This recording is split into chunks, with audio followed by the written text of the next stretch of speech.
Ladies and gentlemen, very good morning once again and welcome to today's lecture. This is part of Japan-ASEAN Bridges event series co-hosted by the International Peace Foundation and the Bank of Thailand. Today, we're very honored to have Professor Eric Maskin, Nobel Laureate and Professor at Harvard University to share his insights on mechanism design theory. To begin this program, we are pleased to have with us Deputy Governor Alisara Mahasantana to deliver the welcome remarks. Former governors, Chairman of the Bank of Thailand Board, Governor, distinguished guests, ladies and gentlemen, it is my great honor to welcome our distinguished speaker, Professor Eric Maskin, the Nobel Laureate in Economics, whose work has been the foundations of mechanism design theory. The Bank of Thailand is privileged to host such an influential thinker who has shaped modern economic thought and policy makings. The theory of mechanism design is not only of academic interest, but also practical necessities. Mechanism design has become a critical tool that helps us craft institutions and regulation to achieve specific outcomes, especially when information is imperfect or individual incentives are unclear. Mechanism design will be a powerful tool when we encounter a new landscape of resource allocation and market structures that demand innovative thinking for developments of institutions and regulation across various areas, including economics, finance, and environment. And this new landscape affects a multitude of players, making the design of institution and regulation more complex due to intricate incentive and increased interconnectivity. The rising contributions of mechanism design could thus be largely diverse, ranging from robust voting rules that promote democratic outcomes to economic policy and institutions that reduce inequality, to environmental policy that address critical issues such as PM 2.5 pollution and climate change. For the Bank of Thailand, while the new technologies such as DeFi or digital technology make novel financial products possible, they also create new challenges. Changing financial landscape due to the arrival of new players or products require us to rethink how financial markets should be regulated. Increasing inequality emphasizes the importance of the more inclusive policy and financial markets, while the urgency of transition towards net zero goal made the green finance more important than ever. With these challenges in mind, mechanism design could help us answer the important policy question. For example, how should we regulate and promote banking competition in the new financial landscape? How do we create more inclusive financial markets? Or how do we design the financial system that enhance green transitions? I believe there is no one better equipped to enhance our understanding of mechanism design than Professor Maskin. I am certain that his insights will undoubtedly provide us with the key to unlock innovative approach for better central banking, policy making, and social well-being. But first, let me give the stage to Mr. Uwe, founding chairman of the International Peace Foundation, who made today's event happen. Please join me in extending a very warm welcome to Mr. Uwe.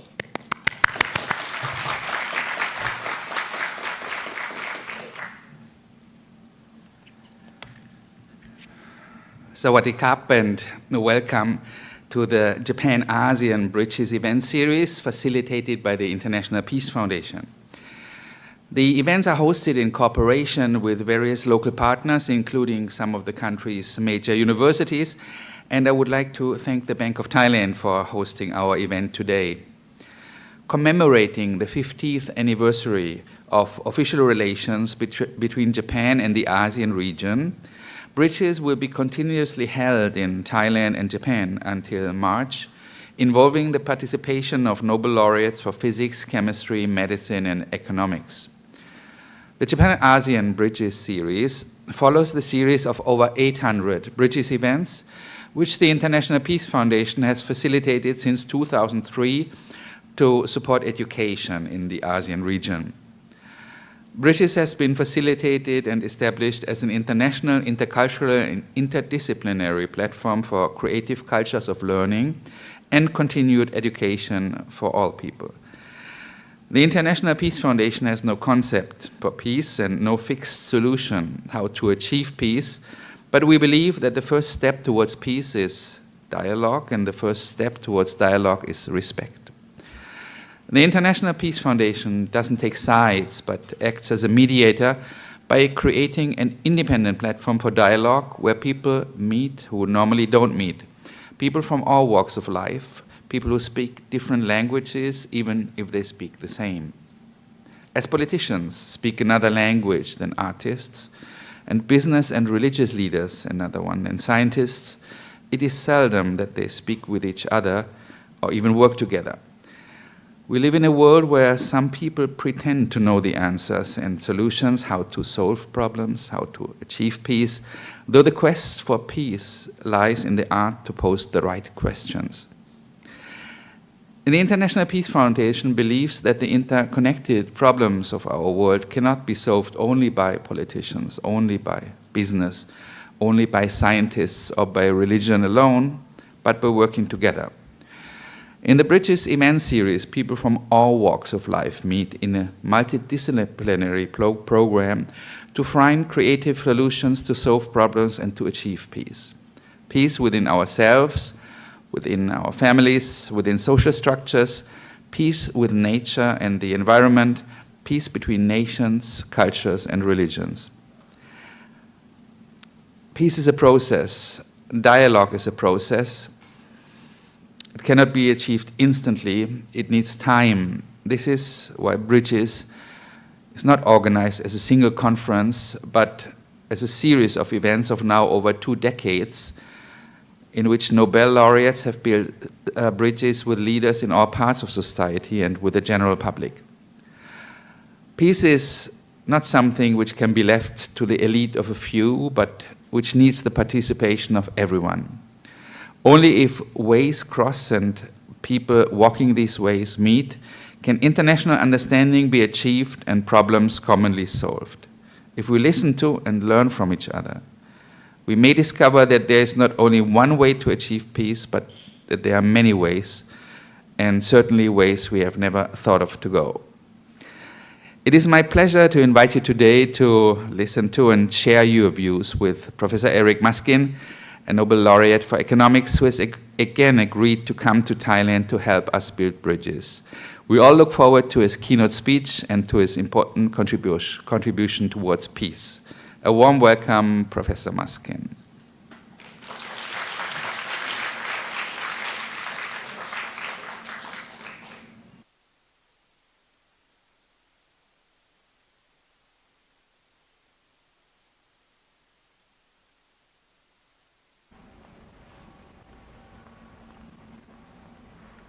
Well, good morning to you. It's really a great pleasure for me to be here at the Bank of Thailand. This is my first visit to the bank, although thanks to Uwe, I've had the chance to visit Thailand, the country, now 3 times, and have enormously enjoyed that opportunity. So this morning, I would like to tell you a little bit about the subject that I've devoted a great deal of my career to, which is mechanism design. Some of you, the professional economists in the audience, may know a little bit about it already, but I'm going to proceed mainly through a few examples. I think the best way to understand how the theory works, what it's supposed to do, is by example rather than by a lot of abstractions. Nevertheless, I'm going to, I have to turn this on, I guess. Let me see. I think it's on now. Yes. Whoops, no. There we go. I'm going to start by giving you an attempt at a definition. I like to think of mechanism design as the engineering part of economic theory. What most economists do, and I do this myself plenty of the time, is to look at existing economic institutions and try to understand the outcomes that they give rise to, predict future outcomes, look back on past outcomes, and explain why they happened. This is what we call the positive or predictive part of economics, and it's, of course, a central part of the discipline. But my favorite part of economics does just the opposite. That is, we start with the outcomes. We say, these are the outcomes we would like to have. These are our goals. And then we work backwards to ask whether we can build institutions, we can build mechanisms that will achieve those goals. So it's a more normative part of economics. We're starting with the goals, and we ask, how do we achieve those goals? All right, this is all pretty abstract and pretty non-concrete.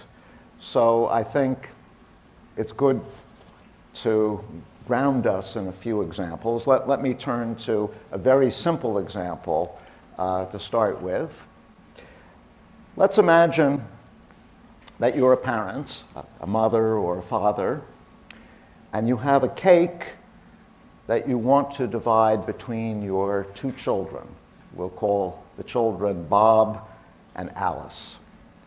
And your goal is to divide the cake in such a way that each child thinks that his or her piece is at least as big as the other kids. I know from experience, being a father myself, that if you don't divide the cake in this way, you're in for a lot of trouble. If one kid thinks the other kid's piece is bigger, it's misery for the parents. So this may not seem like the most important problem in the world, but in the family, it could be. So how do you accomplish this goal? We'll call the goal a fair division. How do you accomplish a fair division of the cake? Well, if you, as the parent, know that the children see the cake the same way that you do, there's a very simple solution. You take a knife, you cut the cake exactly in half, and you give each child one of the pieces. And because you think that the cake has been divided equally, and because by assumption the children see the cake the same way you do, each child will think that he or she has half the cake. And that's all there is to it. But again, if you're a parent, you know that children will never see the things the same way you do.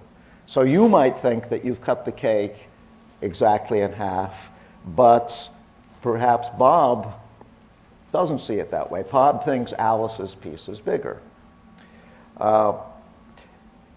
And perhaps Alice thinks Bob's piece is bigger.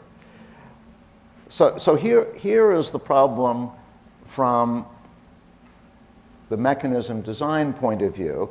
You want to achieve a fair division, but you don't actually have enough information to achieve that goal on your own. because you don't know how the children see the cake. You don't know which division is fair. And so the mechanism design question is, despite this lack of information, is there a way, is there a procedure or a mechanism you could follow which will result in a fair division, even though you don't know yourself what a fair division is? Now, it turns out what I've described is actually a very old problem. It's literally thousands of years old. If you read the Old Testament of the Judeo-Christian Bible, you will see exactly this problem arise in an interchange that Lot and Abraham have over dividing grazing land. They're not dividing a cake, they're dividing grazing land between them, but they want to do it in a fair way.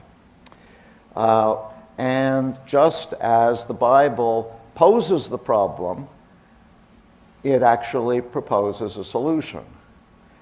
And as you will see, the solution is extremely simple, but extremely clever. And that's the hallmark of mechanism design. It's the thing that attracted me to the field in the first place. The idea that the mechanisms that solve these problems tend to be remarkably simple, but very ingenious. And I like that combination, and I hope you do too. So what is the solution in the problem of cake cutting?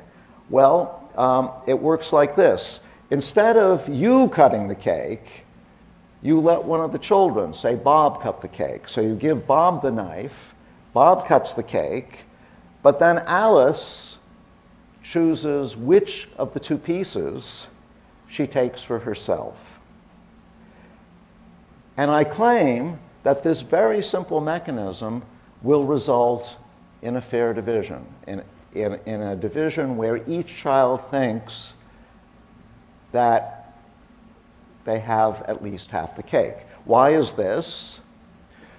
Well, when Bob is cutting the cake, he will make sure that he cuts it so that from his point of view, the two pieces are exactly equal. Why? Because if one of the pieces is bigger, he knows Alice is going to take that one and he'll be stuck with the smaller piece.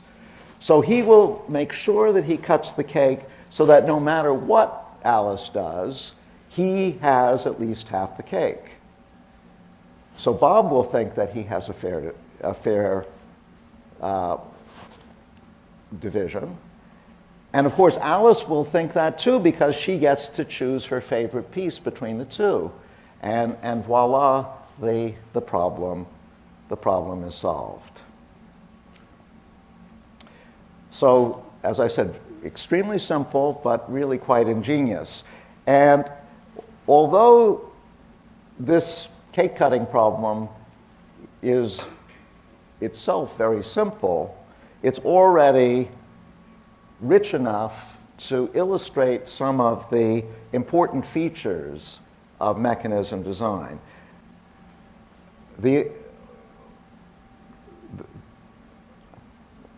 Perhaps the most important feature is that the mechanism designer herself, the mother or the father who is trying to get the cake cut, doesn't know in advance what the optimal outcomes are because the parent lacks critical information.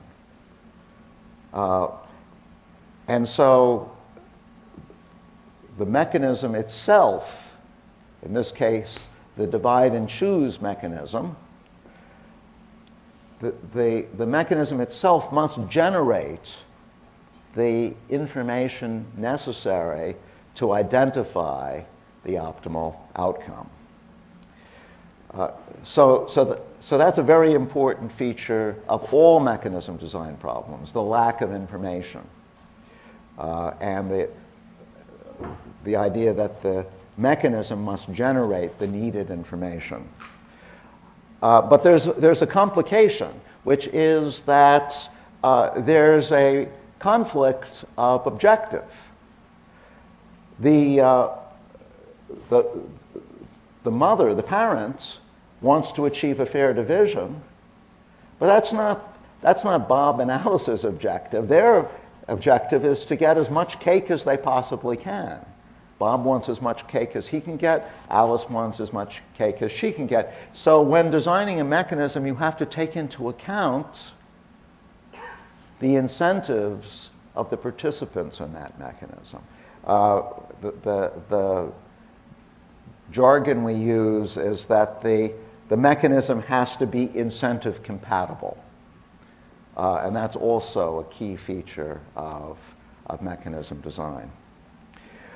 Well, I think I've talked enough about this very simple example, cake cutting. Let's move on to a second example, which is a little bit more complicated and also really very important on a global level. And that's allocating radio spectrum to telecom companies. About 25 years ago, it was recognized that it was no longer efficient for governments to monopolize the radio broadcasting spectrum because by that point there were various telecom companies on the scene who could use this spectrum for mobile phones, for satellite TV, for all of the modern miracles that we've come to rely on for communication. And so many countries, including my own, the United States, decided that they wanted to reallocate these spectrum frequencies to telecom companies. So let's look at a specific example of this. Suppose that there is a particular band of radio frequencies that the government wants to allocate in the form of a license to one of several telecom companies who are interested in making use of this radio spectrum. Now we have to talk about what the government's goal is. Governments can have multiple goals, but one important goal is to make sure that the license gets into the hands of the company that values it the most, because that company is likely to generate the most value for society. To use economics jargon, we want an efficient allocation of the license. We want it to go to the company who puts the highest value on it. The problem for the government is that it doesn't know which company values the license the most. So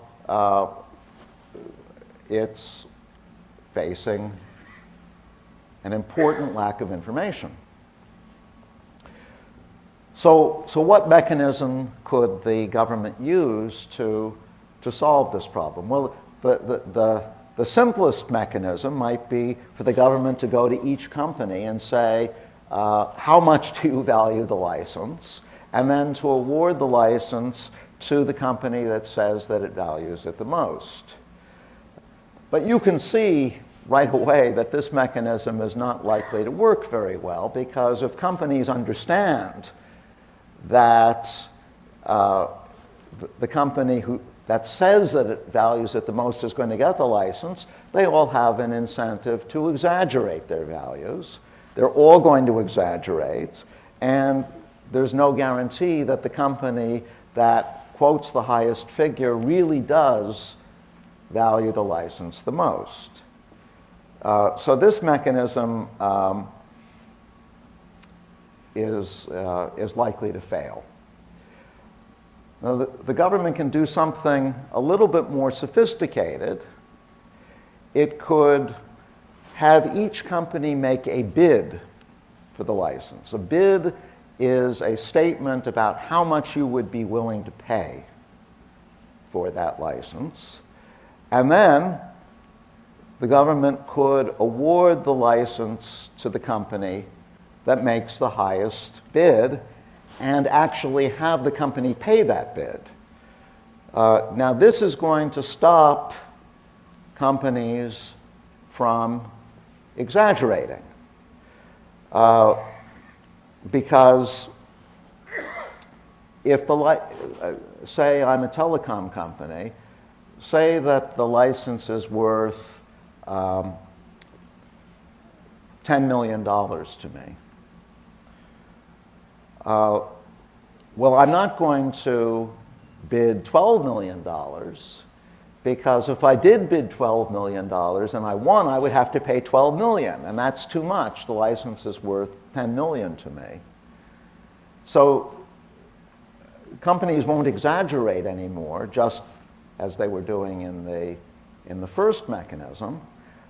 But now we have the opposite problem, that companies will understate.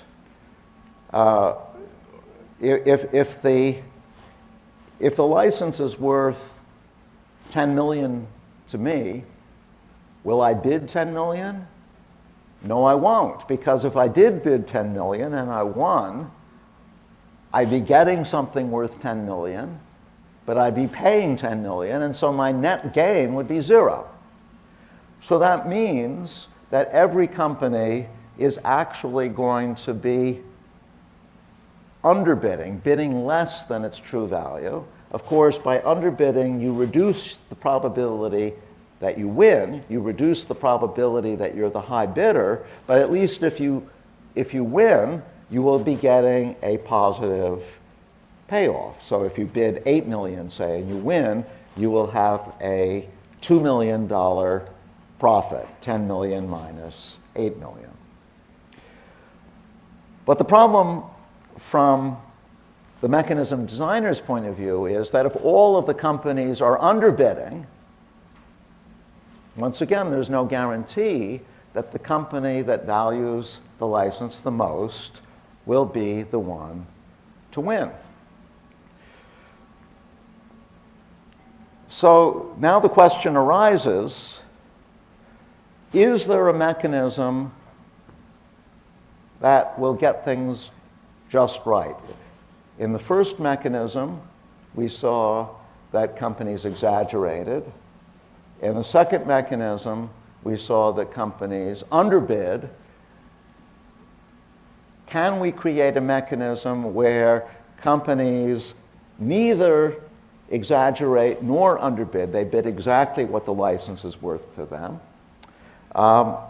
May not be obvious that there is such a mechanism, but fortunately, the American economist William Vickery, about 60 years ago, more like 65 years ago, figured out an ingenious and very simple mechanism to solve the problem. So once again, we have a very simple solution to what looks as though might be quite a difficult problem. And what Vickery proposed is that, once again, there should be bids, so each company should make a bid for the license. And once again, the winner should be the bidder that makes the highest bid. But now, instead of paying its own bid, the winner pays the second highest bid. So, for example, if there are 3 bidders and one bids 10 million, and one bids 8 million, and one bids 5 million, the winner should be the company that bids 10 million, because that's the highest bid, but it pays only 8 million, because that's the second highest bid. Now, I claim that this simple mechanism, which is called the Vickrey mechanism or the second price mechanism, solves the problem. In particular, it means that every company is going to bid exactly what the license is worth to that company. And let me explain why. First of all, notice that a company now has no incentive to understate anymore, to underbid, because it doesn't pay its bid anyway. So if the license is worth 10 million to me, and I underbid and I bid 9 million, let's imagine that the second highest bid is 8 million. Either way, if I bid 10 million or if I bid 9 million, I'm going to win because I'm making the highest bid. And either way, I'm going to pay 8 million. So my reduction to 9 million doesn't work to my advantage at all. It doesn't reduce the amount I pay. However, underbidding now poses a big risk, because if you don't know what the other bidders are going to bid and you underbid, they might end up outbidding you. If I bid 9 million, it might turn out that some other company bids 9.5 million, and then I will lose. If I had bid what it was really worth to me, 10 million, I would have won and I would have had $500,000 profits. But by underbidding, I run the risk of being outbid and losing the license altogether. So it's clear that you never want to underbid in this mechanism. You gain nothing and you run the risk of losing the license altogether. But you also don't want to overbid. If it's worth 10 million to me, suppose I bid 12 million. Well, now, by bidding 12 million, I will win if some other company bids 11 million, say. I will win, it's true, but I'll have to pay 11 million, and that's too much. The license is only worth 10 million to me. So overbidding is also a bad idea, because the only cases in which overbidding wins you the license when a true bid would not is where you have to overpay. So what do we conclude from this? We conclude that every company will bid exactly what the license is worth to that company. And that means that the company that wins, the company that makes the highest bid, will indeed be the company that has the highest value, which is exactly what the mechanism designer, the government, wanted in the first place. And I should say that this idea, Vickrey's idea, was at the heart of the spectrum auctions that were used in many countries around the world. Vickrey's idea wasn't used in exactly this form, but the basic idea is embodied in the spectrum auctions that have been used. So it's not only a beautiful theoretical idea, but it's been of great practical importance as well. Okay, let me move on to a final example. So each example is getting a little bit more complicated. This final example will be one involving a choice of energy source. So let me bring back my friends Alice and Bob once again. Let's suppose that there's a society, we'll make it simple, and it's a very small society. It just consists of Alice and Bob. and there's an energy authority that has to decide what kind of energy Alice and Bob, the two consumers, are going to be consuming. And let's suppose that there are 4 possibilities. I'm afraid these 4 possibilities are not very eco-friendly choices, but this is just an illustration. The 4 possibilities are gas, natural gas, oil, nuclear power, and coal. And the Energy Authority is interested in making a choice that reflects what Alice and Bob want. But as usual, the mechanism designer, in this case the Energy Authority, is missing some critical information. The Energy Authority doesn't know what Alice and Bob want. Let's imagine that there are two possible things that Alice and Bob could want. We'll call them 2 states of the world. In one state, Alice and Bob put a lot of weight on current consumption. We'll call that state 1. And in state 2, Alice and Bob put much more weight on the future. We'll call that state 2. Now, let's imagine that Alice, in her preferences over energy sources, cares mostly about convenience.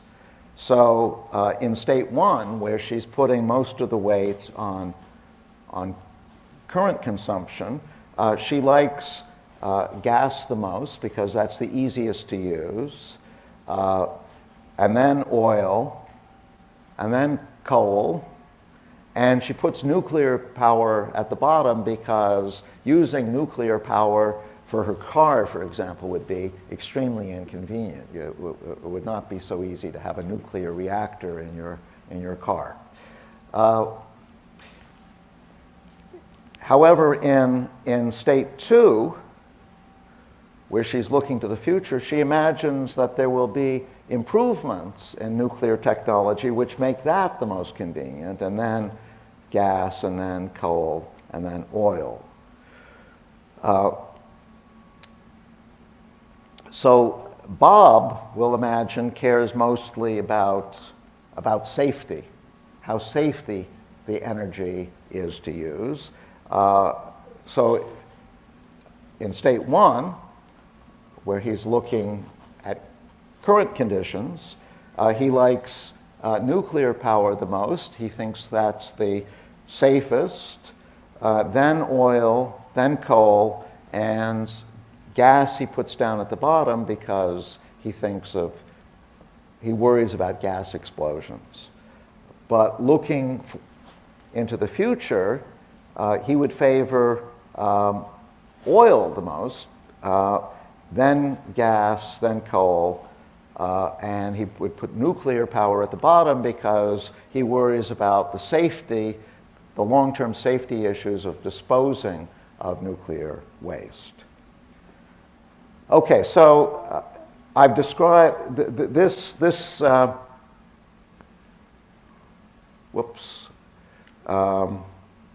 picture here illustrates what I've just been saying.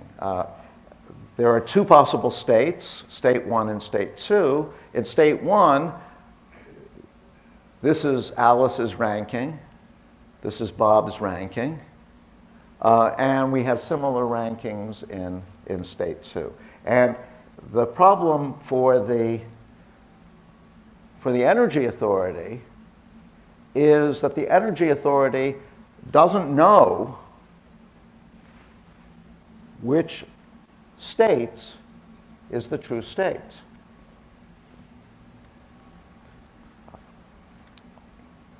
If the Energy Authority knew that, that state 1 is the true state, then there would be an obvious energy source that would make a good contrast between what Alice wants and what Bob wants. Maybe Alice and Bob's preferences are different, and so the idea is to make a good compromise. Notice that in state 1, gas would not be a good compromise, because although Alice likes gas a lot, she puts it up at the top, Bob doesn't like gas at all. He puts it down at the bottom. And similarly, nuclear power is not a good compromise.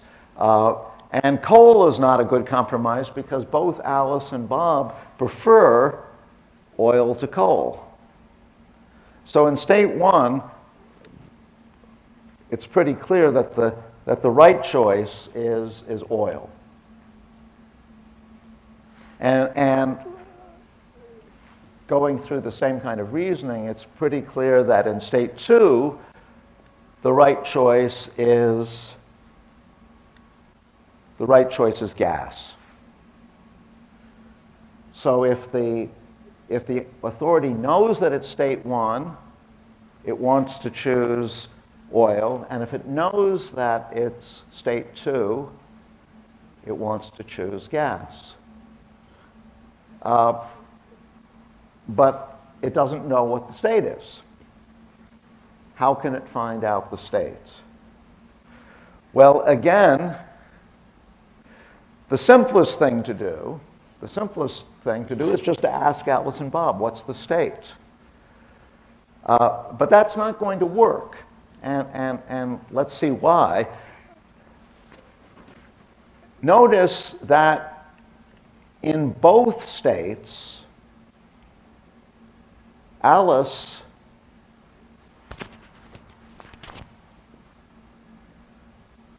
prefers gas to oil. She prefers gas to oil in state 1. She prefers gas to oil in state 2. And so Alice is going to say, oh, it's state 2, no matter what the true state is, because she knows that in state 2, the Energy Authority is going to choose gas. Or if the Energy Authority thinks that state 2 is the true state, the authority will choose gas. So Alice is going to say gas no matter what, or state 2 no matter what. Bob is going to say state 1 no matter what, because Bob always prefers oil to gas. He prefers oil to gas in state 1. He prefers oil to gas in state 2. So he's going to try to make the authority believe that the true state is state 1. So Alice says state 2. Bob says state 1. The poor Energy Authority has no idea what the true state is. So this survey method, asking Alice and Bob what is the state, is not going to work. Let's see what does work.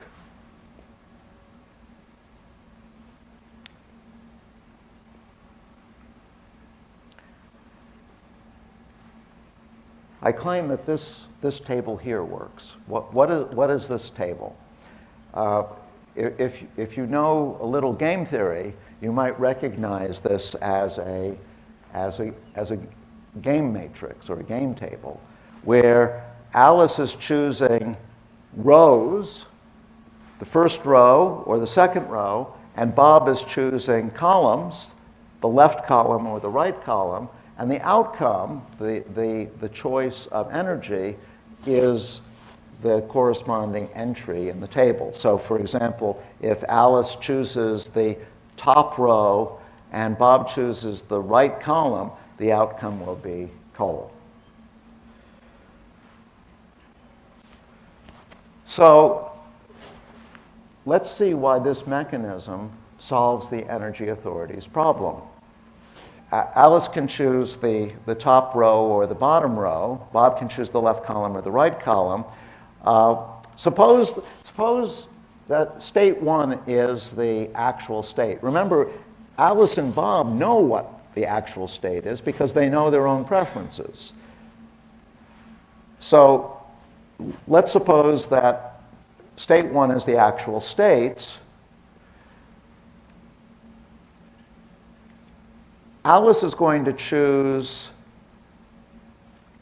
the top row if she thinks that Bob is going to play the left column, because if she plays the top row, she gets oil.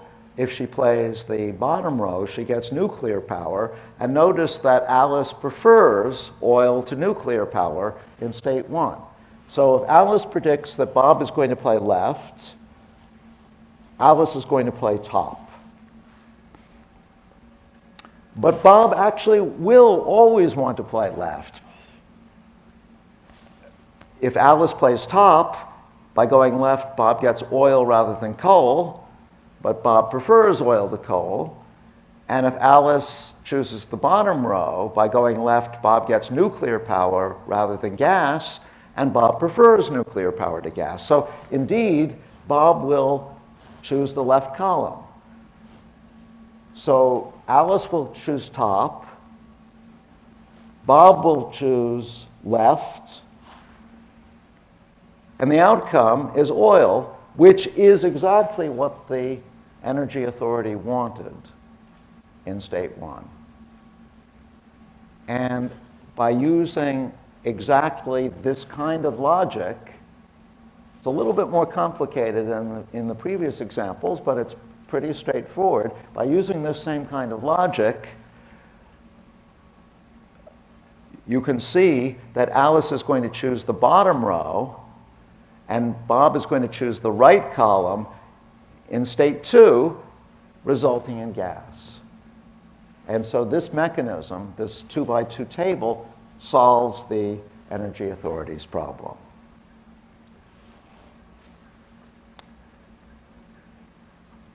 I think I've already gone through the details. So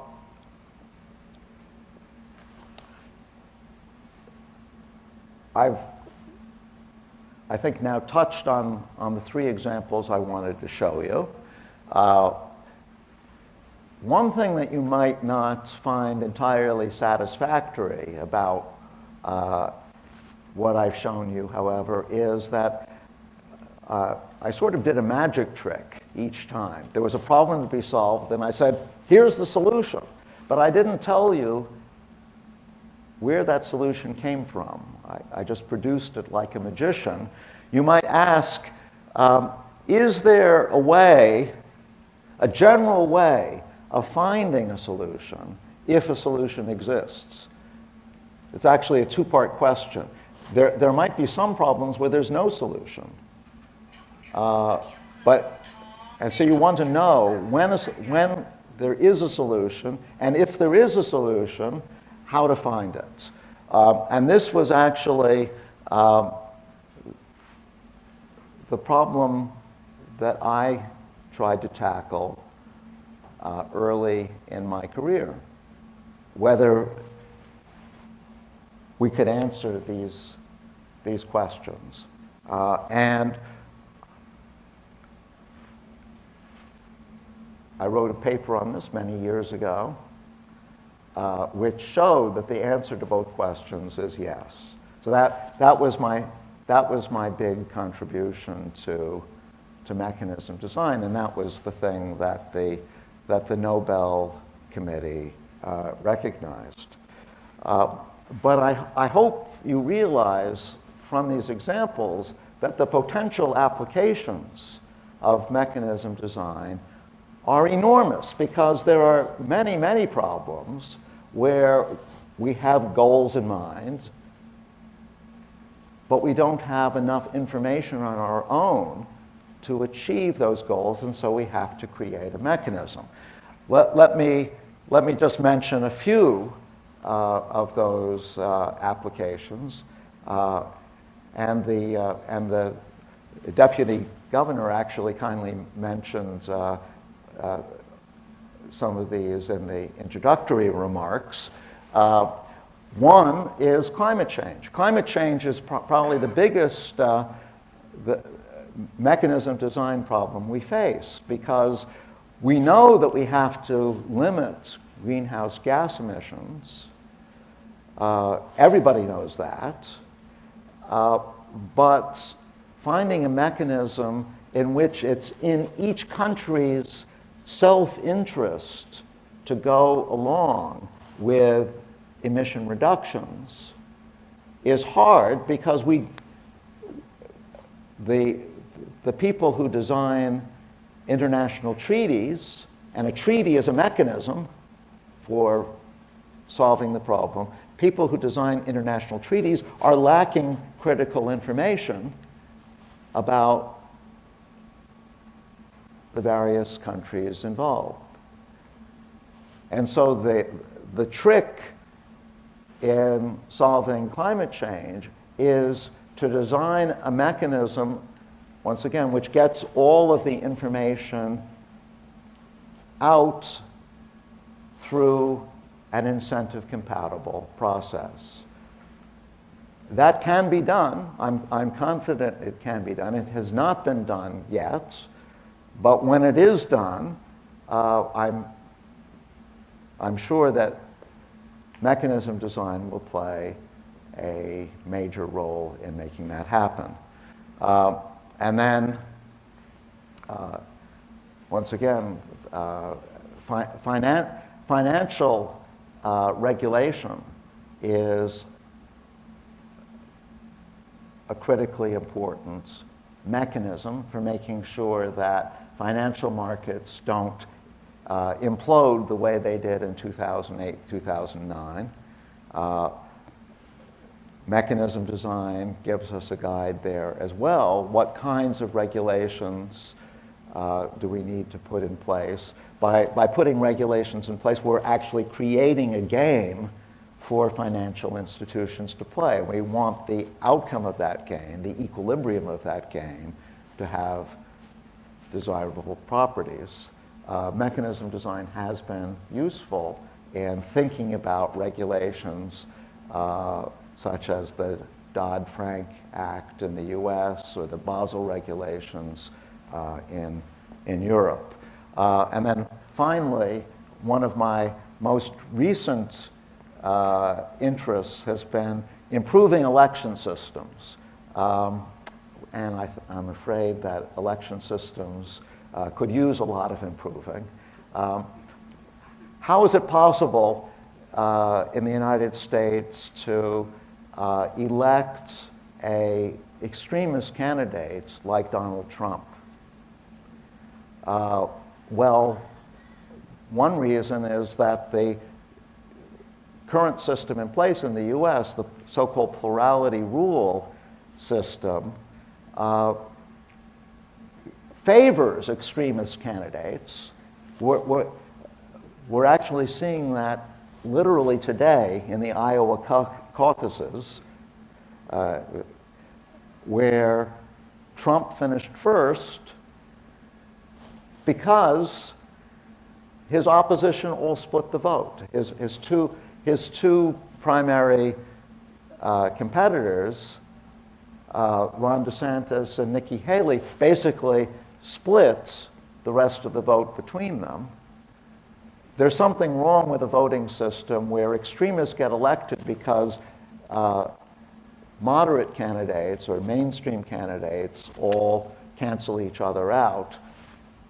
Coming up with a better election system is a mechanism design problem, which I'm involved in both at a theoretical and at a practical level. But these are just examples of the thousands of possible ways that mechanism design can be used, and I hope you'll agree with me at the end of this talk that the subject is not just intellectually challenging, but actually practically very important as well. Thanks very much.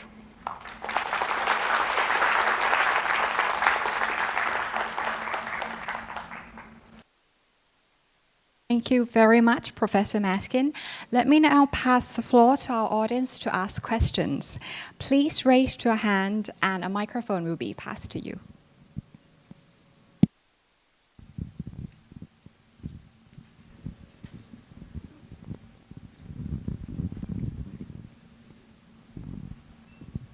Thank you, Professor Maskin, for really insightful presentations.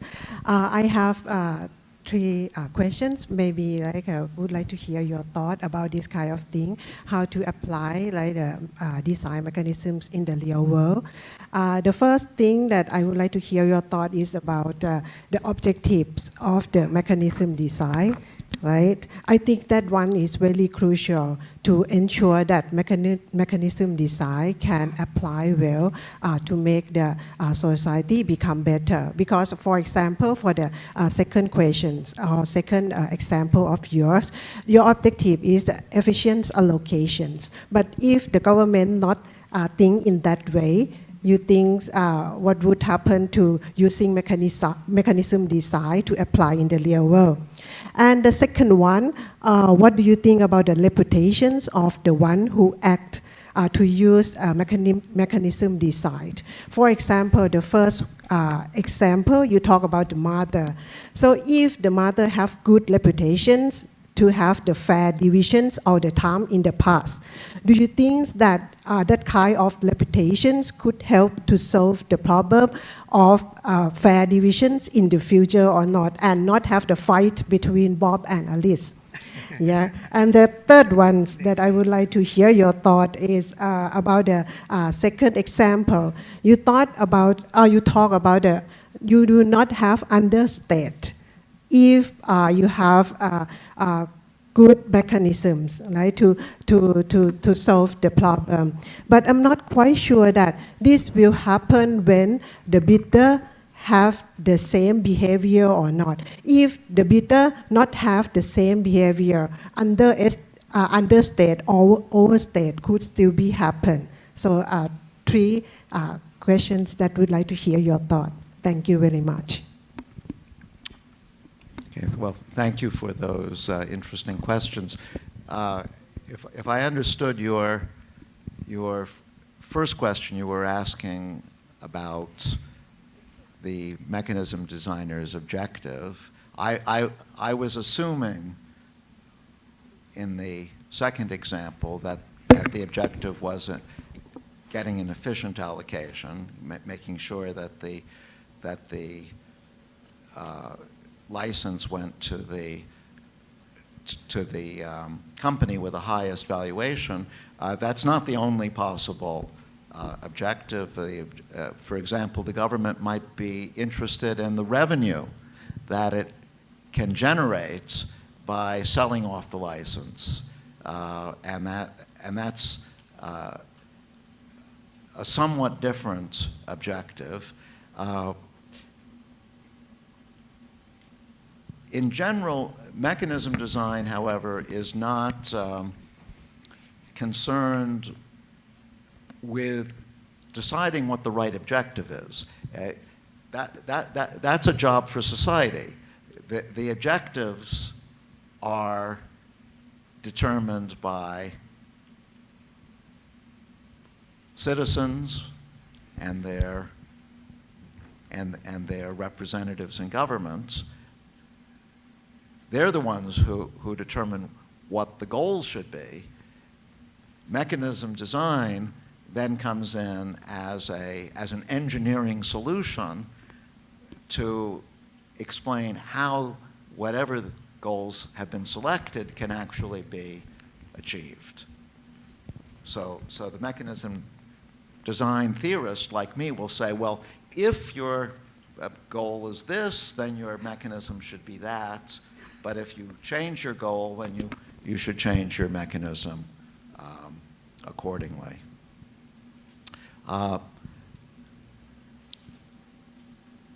Let me turn to your third question, which had to do with behavior. So I was trying to argue in the second example that it would be in a company's interest, in a company's self-interest, to bid exactly what the value of the license is to that company. So to neither overbid nor underbid. And what I should point out is that that is true even if the other bidders don't behave that way.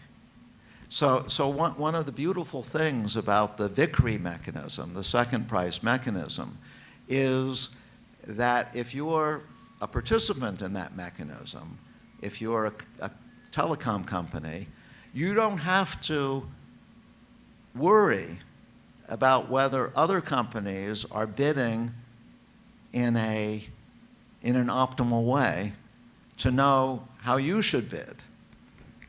Your bid is entirely independent. Your best bid, your optimal bid, is entirely independent of what they do. So that I think is an important and really quite attractive property of the Vickrey mechanism.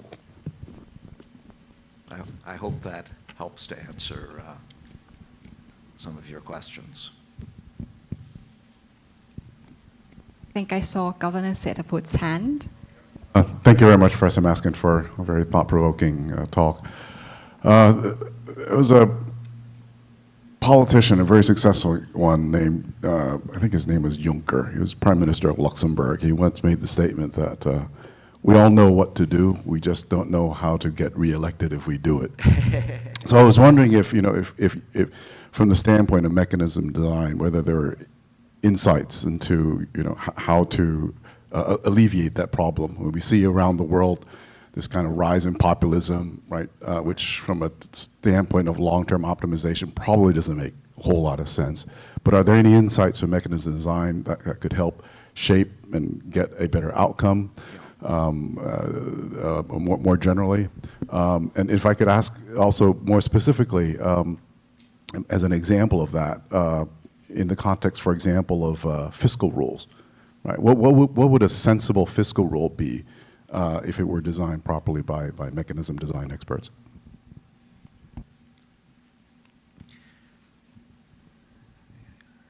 You're not asking easy questions.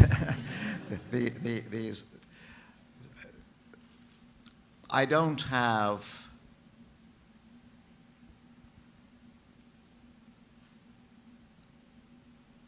a magical answer to the question, how does a politician do the right thing and still manage to get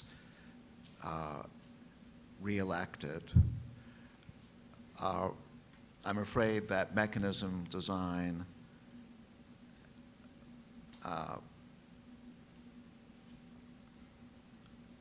doesn't offer answers on that question because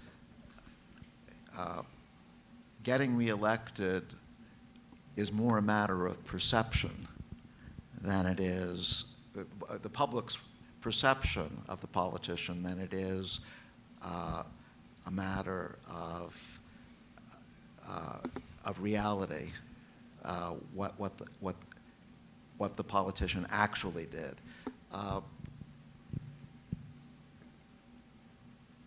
So getting reelected is a matter of communication. The successful politician will be the one who, even if he's doing difficult things that look as though they're going to put the public through some pain temporarily, knows how to explain those painful things in a way that the public will understand. And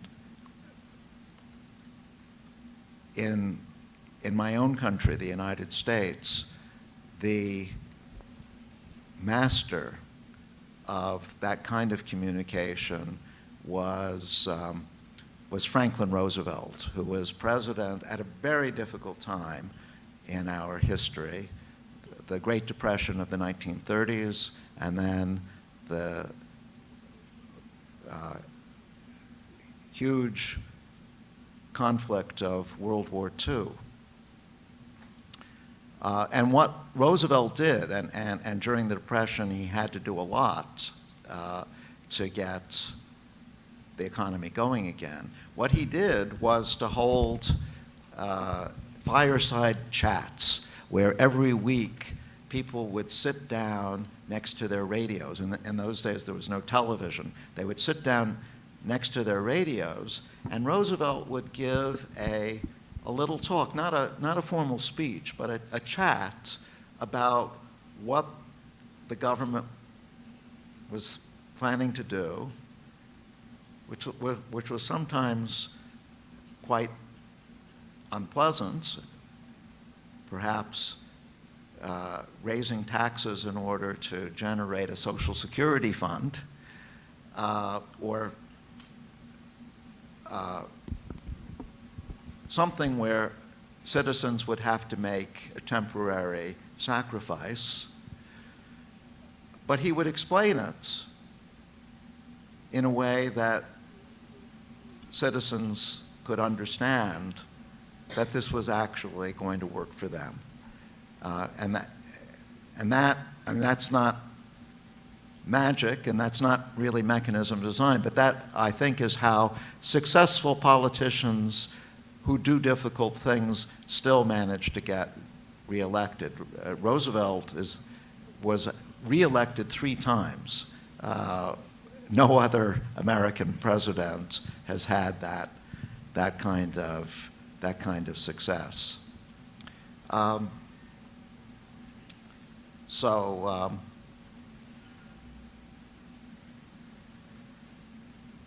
That I think is what successful politicians must work on, not giving facile populist solutions, giving real solutions, but explaining them in a way that the public understands. Now, you also asked about fiscal rules. I'm not really the right expert to comment on the details of a fiscal rule, but I can say one thing from a mechanism design perspective about the European Union and a mechanism design mistake that was made when the European Union was set up. The EU has a central bank, the European Central Bank, which has been very successful, I would say, at conducting monetary policy.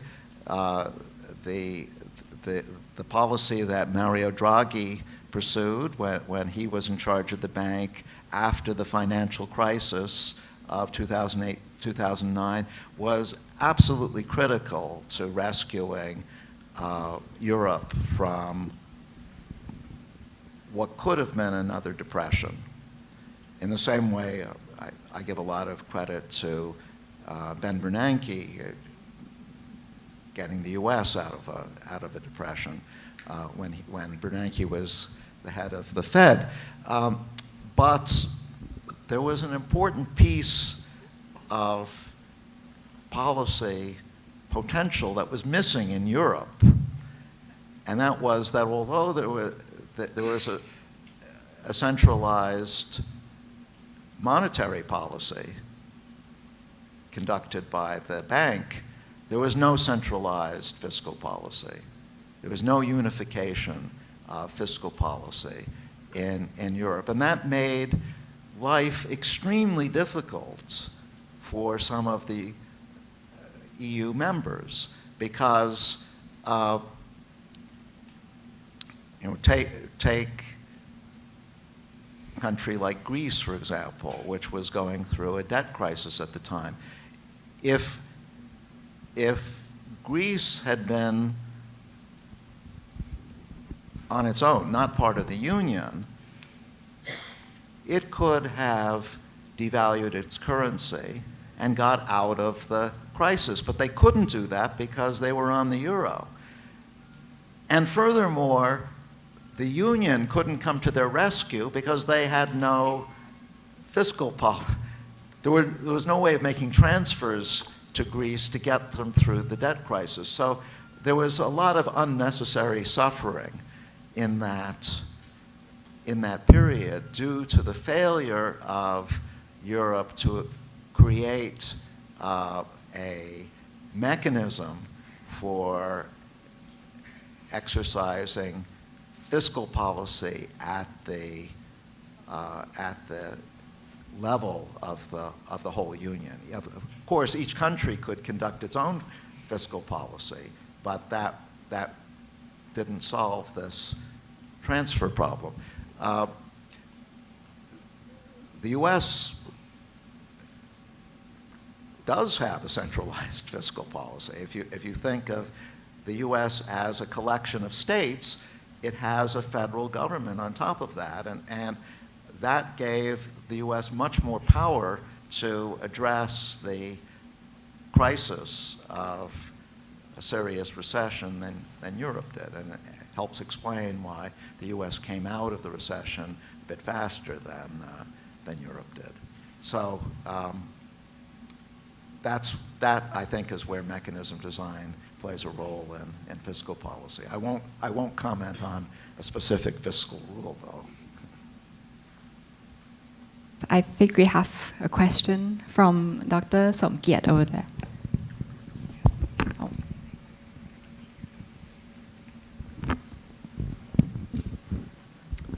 So I guess the governor got an idea that he has to communicate on Facebook more if he wishes to be reappointed. Professor, I have a question. I came from engineering background, as my formal training is always in engineering. And now I got more interested in economics, and now economists claim to be an engineer, as you presented at the very beginning of the talk. And then you give examples, 3 examples, very interesting one, but you admittedly say that it's quite ad hoc way of designing. And then you talked about your paper, your Nash equilibrium paper, which is very theoretical, and you says you gave yes to both answers to both questions, but it's really, really highly theoretical. So I would like to hear the middle ground between the ad hoc and the highly theoretical. In engineering, I think we have mechanism design. For example, if you would like to build a tall building, this is the formula. If you like to develop a software for internet banking, this is the way to do it, software engineering. What is mechanism design has to offer for this kind of different classes of problems?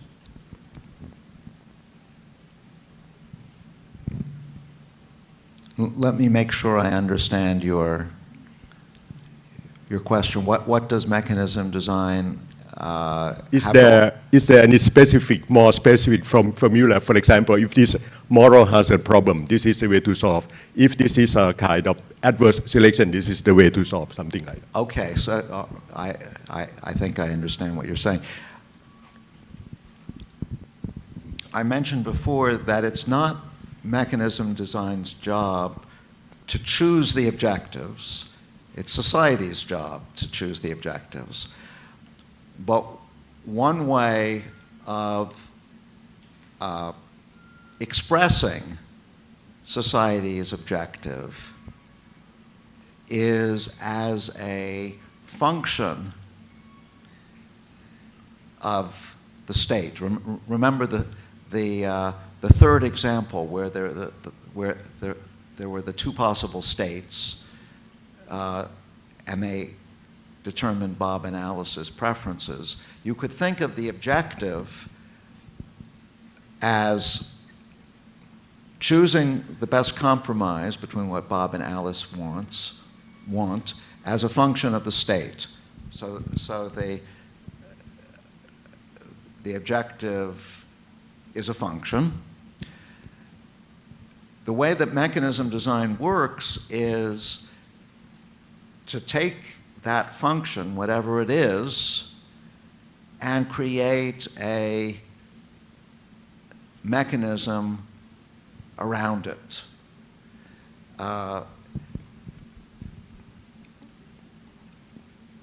Remember that the participants know what the state is, and so one way of starting in creating this mechanism is by having the participants, Bob and Alice, or the telecom companies, or whoever the participants are, announcing what the state is.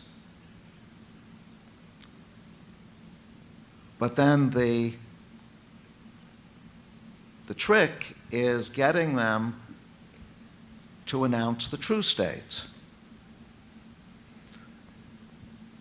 And you can do that by checking one person's claim about the state against another's.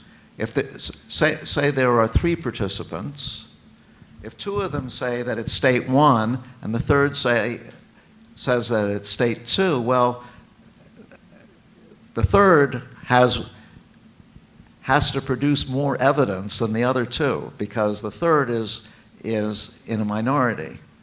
So mechanism design puts the onus of proof on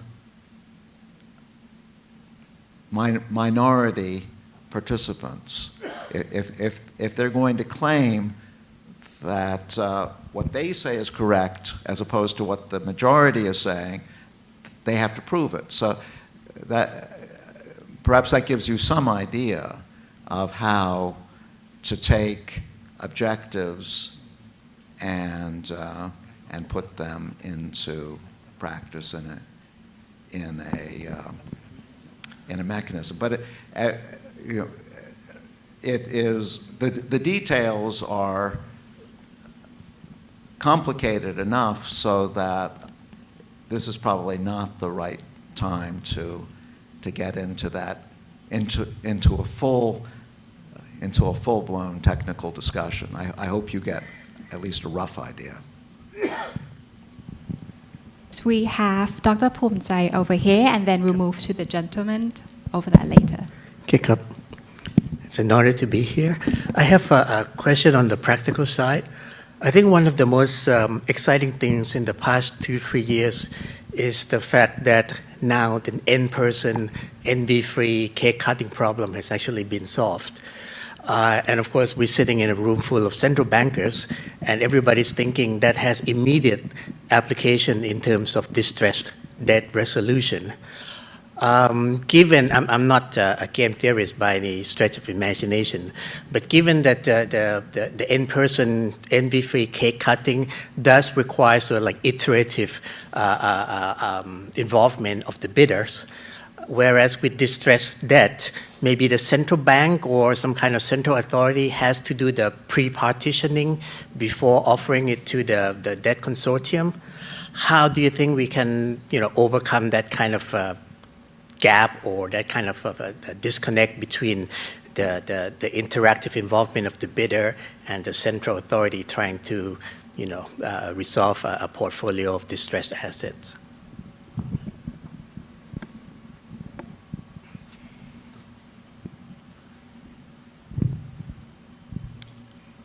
Again, a difficult question to answer. Let me say this doesn't completely address your question, which I'm not sure I can completely address, but it gets at an issue which you've touched on, which is complexity.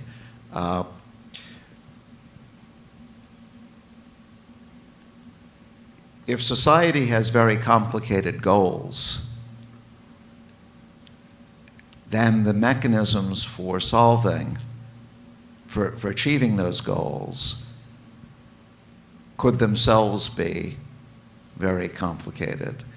In the three examples I showed you, the goals were simple enough so that the mechanisms for achieving them were also very simple. But as we move to more ambitious or more subtle goals, the mechanisms also get correspondingly more complicated. And that can be a problem from a practical standpoint, because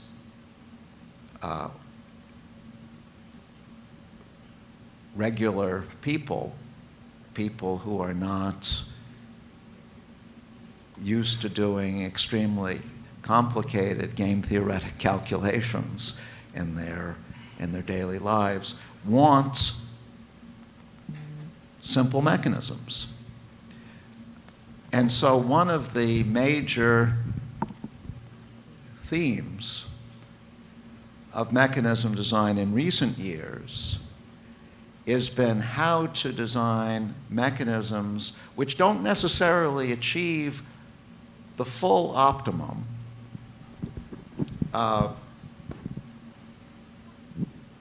in the sense of getting exactly the right outcome in any particular state, but do a good job of approximating the right outcome while remaining simple. This is sometimes called robust mechanism design. Robust in the sense that you get a good outcome for a wide range of cases, but you keep the mechanism the same and you keep the mechanism simple. And this has been a very lively field of exploration. In fact, it's involved not just economists, but also psychologists, because what is simple is something that psychologists can help us understand, and also computer scientists, because computer scientists are good at finding algorithms which do a pretty good job of approximating the optimum without getting the full optimum. So it's been a multidisciplinary search for simple mechanisms. All right. So, Professor, thank you so much.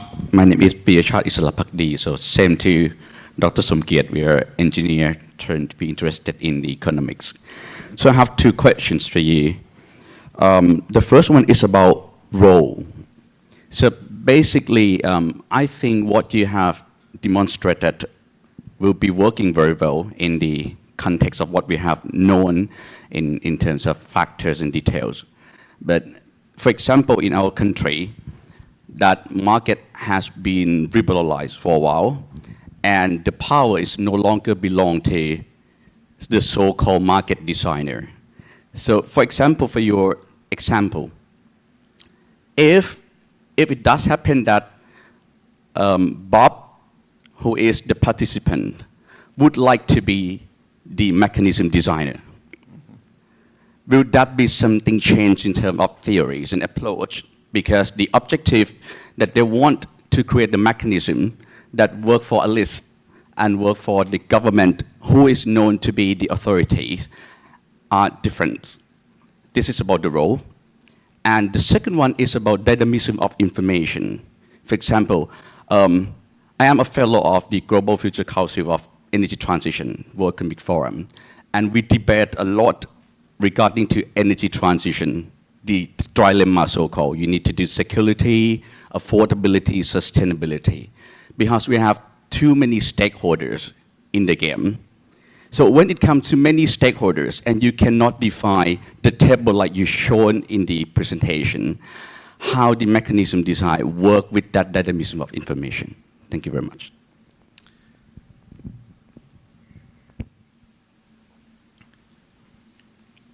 Your questions are actually related to a question that was asked earlier that I actually skipped over, which had to do with the reputation of the mechanism designer.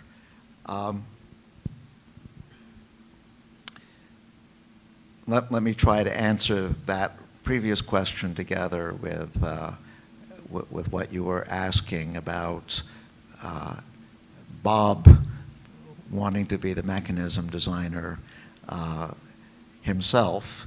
The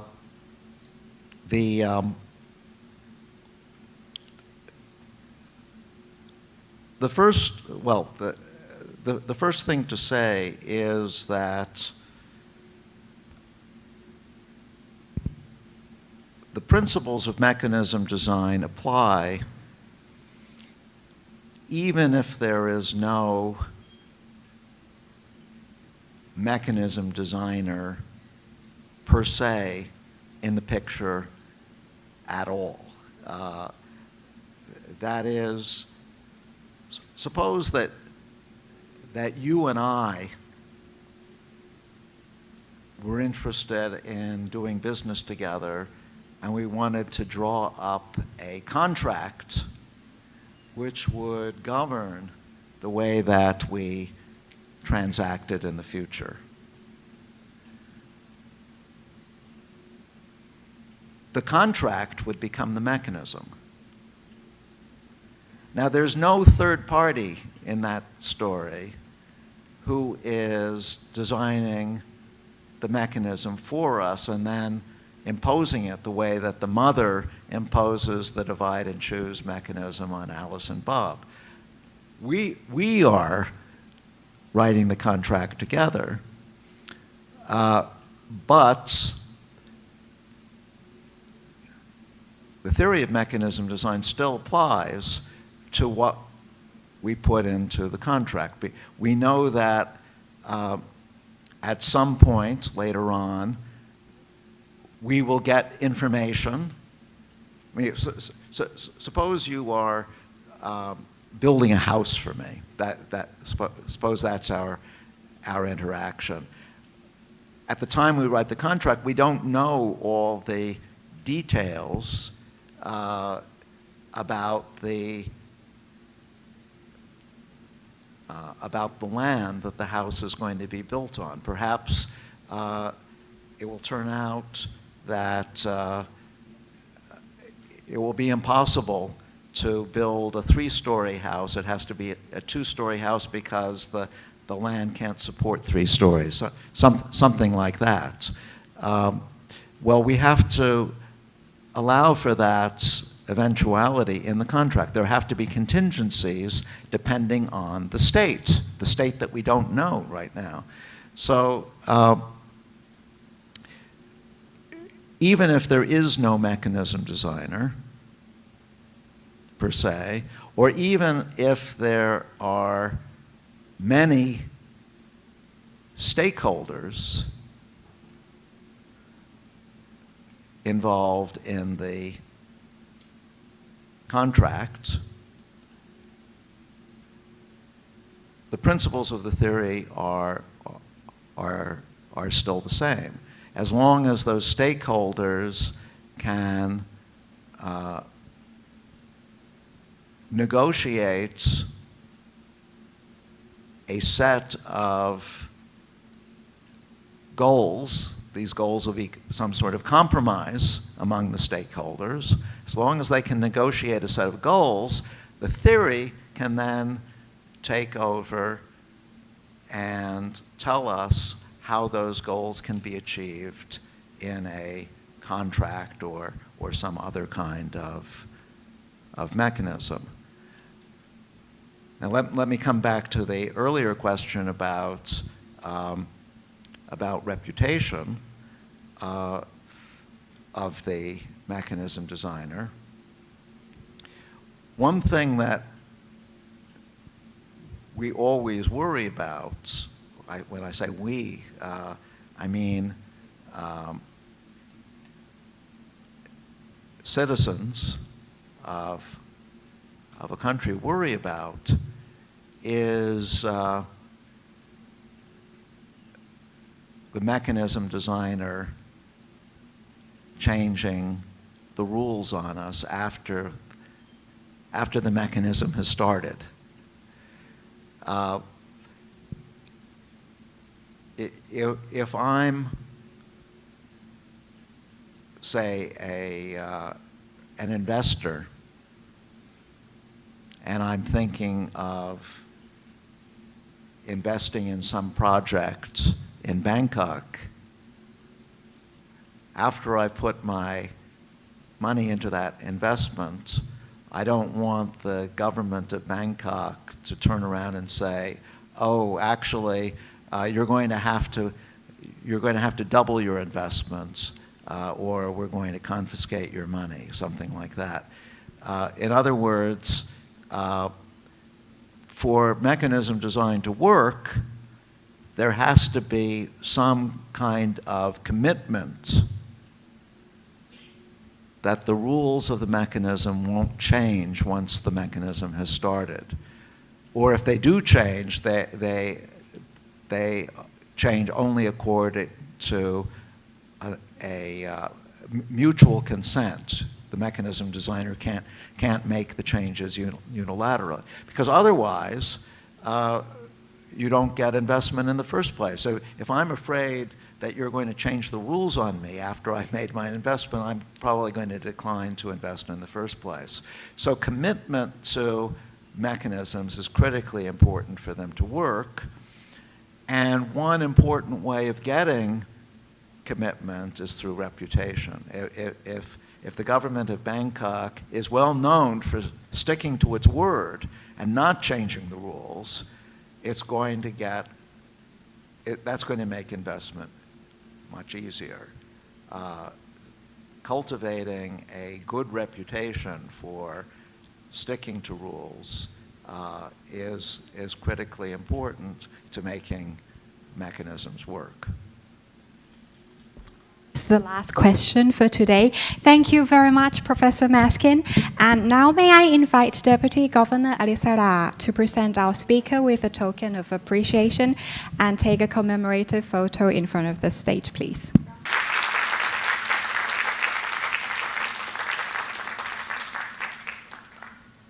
Ladies and gentlemen, we have now reached the end of today's event. Thank you again, Professor Maskin, and to the International Peace Foundation. And of course, to our audience, thank you very much for your active participation. Have a lovely afternoon. Thank you.